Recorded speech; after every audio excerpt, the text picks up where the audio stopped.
Psychological Archetypes of Planets in Vedic Astrology, Part 7, Saturn. Now we enter the domain of Saturn, or Shani, the slowest, sternest, and most karmically potent of the planetary archetypes. Psychologically, Saturn is the elder, the judge, the builder, the hermit, and the taskmaster. It governs time, responsibility, maturity, fear, endurance, and the hard-earned wisdom that only experience can bring. Where Jupiter offers faith and expansion, Saturn imposes limits and tests. It doesn't promise, it demands. This archetype doesn't ask, what do you desire? It asks, what will you commit to, even when it's hard? Archetype of Saturn, the inner authority and the wise elder. The Saturn archetype represents the voice of inner structure, restraint, and realism. It's the part of the psyche that knows there are consequences, that effort must precede reward, and that character is forged under pressure. When strong and mature, this archetype shows up as discipline, perseverance, and long-term thinking, deep patience and inner stillness, respect for rules, tradition, and earned authority, emotional resilience and realistic boundaries, a grounded sense of duty and ethical responsibility. Saturn is also the karma bearer. It confronts us with the consequences of our past actions, choices, and inaction. Unlike Venus or Jupiter, Saturn doesn't sugarcoat. It strips you of illusions, delays gratification, and asks you to build something that lasts. When the Saturn archetype is weak or imbalanced, Saturn's wound is fear of failure, rejection, loneliness, or inadequacy. When the archetype is underdeveloped or distorted, it can appear as chronic self-doubt or internalized guilt, fear of authority or over-identification with it, harsh inner critic or emotional rigidity, isolation, emotional coldness, or blocked vulnerability, procrastination from fear of imperfection. In such states, the Saturn archetype can imprison rather than liberate. Instead of acting from integrity, the person becomes locked in shame or avoidance, unable to carry the weight they are meant to transform. Where Saturn becomes strong, Saturn thrives in placements that offer structure, solitude, discipline, and time to grow. Its archetype matures slowly, but when it does, it provides immense inner strength and mastery. Saturn in Libra, exalted. Here Saturn is the wise judge, balanced, fair, and relationally ethical. It offers the ability to uphold justice and boundaries within partnerships and society. Saturn in the 10th or 3rd house. In the 10th, Saturn manifests as duty toward career, legacy, and social contribution. In the 3rd, it gives focus and stamina in skill building and communication. Saturn in Capricorn or Aquarius. In its own signs, Saturn expresses strongly, in Capricorn through order, responsibility, and leadership, in Aquarius through social systems, reform, and long-term vision. Supported by Venus or Mercury. Venus adds emotional softness and relational grace to Saturn's stern nature. Mercury gives practicality and adaptability in executing long-term plans. Where Saturn becomes weak, Saturn struggles in placements that resist limits, delay maturity, or entangle it in confusion and emotion. Saturn in Aries, debilitated. Here, Saturn's deliberate pace clashes with impulsive Aries energy, often causing frustration, blocked willpower, or fear of taking initiative. Saturn in the 4th, 5th, or 12th house. In the 4th, emotional security may be burdened by duty. In the 5th, creativity and joy may feel blocked. In the 12th, Saturn can induce isolation, guilt, or spiritual heaviness until transcended through deep inner work. Afflicted by the moon, Rahu, or Mars. The moon can make Saturn emotionally paralyzed or cold. Rahu can amplify fear or rigidity. Mars can create conflict between control and action, leading to internal tension or burnout. Integrating the Saturn archetype. Saturn matures when we stop resisting responsibility and begin to see limits as sacred. This archetype requires inner work, commitment to the long game, and humility to learn from consequences rather than escape them. Ask yourself, what am I avoiding because it feels hard, but is necessary for my growth? Do I treat time as an ally or as a source of fear? Where can I build structure instead of waiting for certainty? Saturn teaches us that mastery doesn't come from talent, it comes from devotion, repetition, and integrity. The elder archetype is not flashy. It is steady, silent, and powerful. When integrated, it brings dignity, resilience, and the ability to lead not by control, but by earned presence. Next in this series, Rahu, the archetype of the outsider, the rebel, the disruptor, who compels us toward ambition, chaos, and shadow desire, and transforms us through karmic intensity. Psychological Archetypes of Planets in Vedic Astrology, Part 8, Rahu. Now we step into the shadowy realm of Rahu, the north node of the moon, the head of the karmic serpent, and one of the most psychologically complex forces in Vedic astrology. Rahu represents the archetype of the outsider, the rebel, the disruptor, the obsessive seeker. It governs our unfulfilled desires, worldly cravings, illusions, and the unconscious drive to reinvent our identity. Rahu doesn't represent what we already know. It points to the areas of life we are hungry to experience, but don't yet understand. It rules foreignness, foreign lands, foreign identities, foreign ideas, and it operates in extremes. In the psyche, Rahu is the force that says, you've never had this, but you must have it, now. Archetype of Rahu, the hungry outsider and the karmic amplifier. At its core, Rahu is the part of the self that feels different, excluded, or misunderstood, and as a result becomes hyper-focused on acquiring, proving, or escaping. It can show up as the misfit, the trailblazer, the innovator, or the imposter. In each case, the common thread is this: boundary breaking. When the Rahu archetype is active and unchecked, it can drive obsession with success, fame, power, or sensual experience, extreme risk-taking or sudden reversals, addiction to novelty or stimulation, rebellion against tradition or authority, identity confusion, or performance-based self-worth. But when integrated, Rahu becomes the engine of evolution. It forces us to confront our shadow desires, deconstruct false identities, and stretch into unfamiliar territory. It asks us to leave the comfort zone not for pleasure, but for growth. When the Rahu archetype is disconnected or overstimulated, Rahu tends to operate unconsciously, which is why it often feels chaotic. When out of balance, it may lead to chasing things that never satisfy, sudden rises followed by crashes, crisis of meaning despite material success, false personas or masks to gain approval, living outside one's center, constantly performing combinaison. This archetype is powerful, but it lacks grounding. Its drive is essential for transformation, but without integration, it can burn the soul in the fire of insatiable want.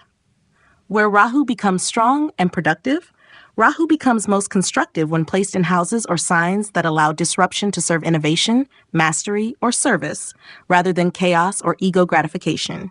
Rahu in the 3rd, 6th, or 10th house.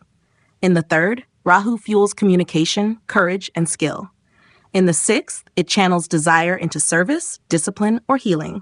In the 10th, Rahu pushes for public success, often in unconventional careers.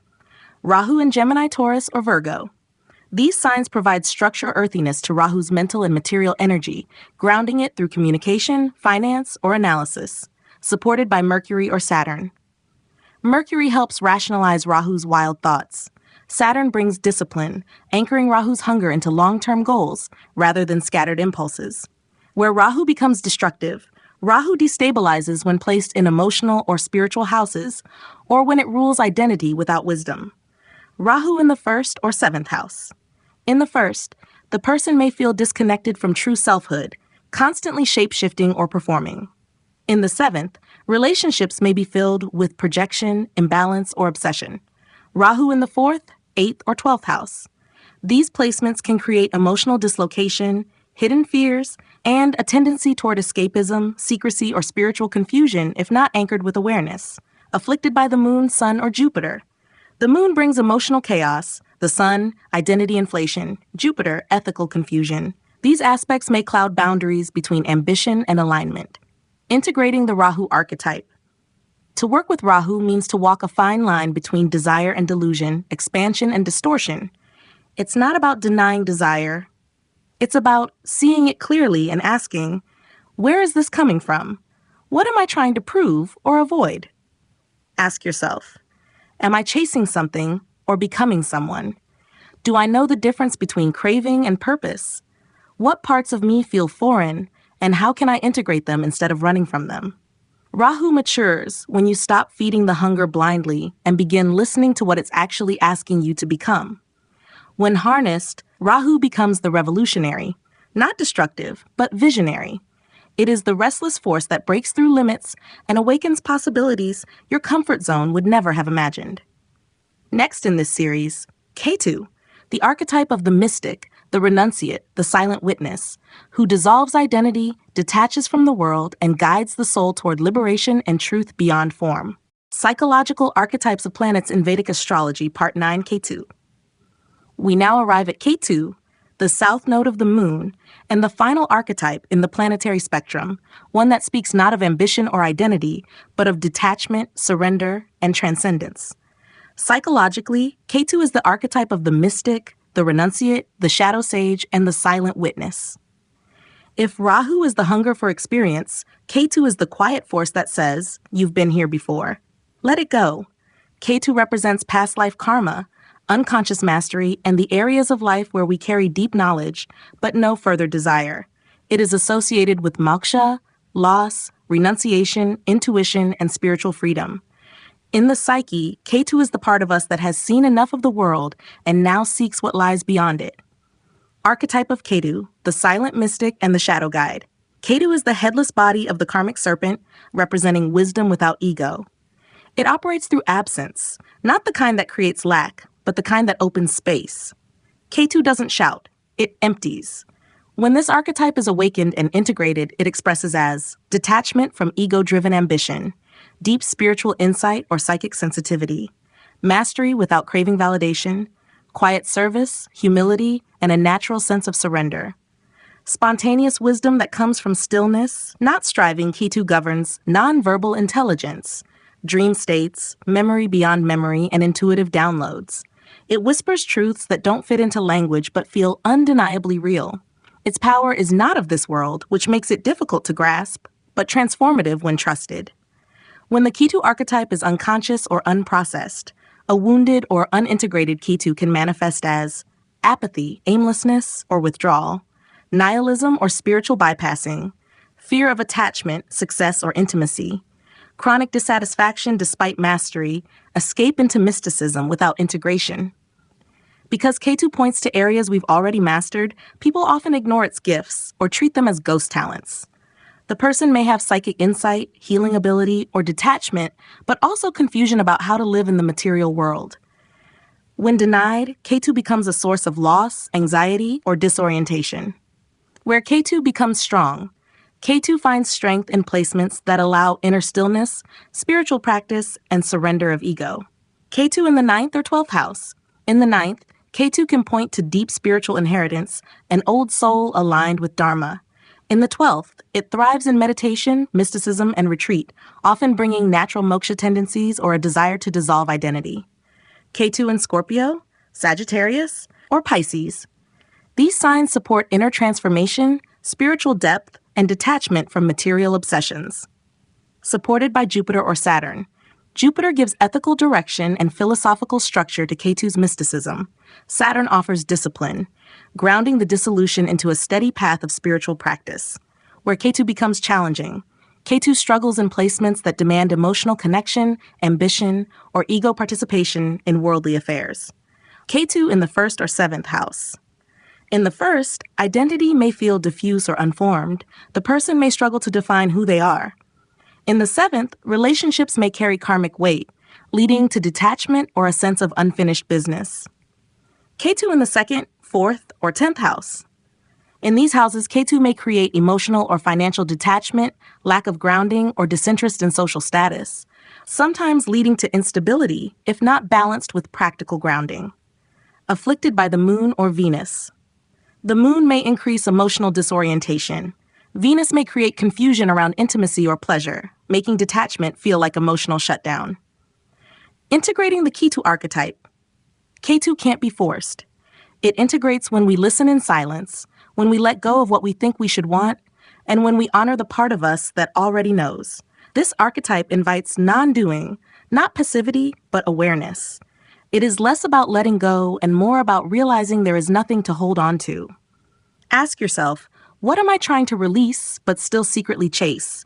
Where am I called to dissolve control, not assert it? Can I trust the wisdom that comes from stillness, not striving? Ketu teaches that fulfillment doesn't always come through gaining more.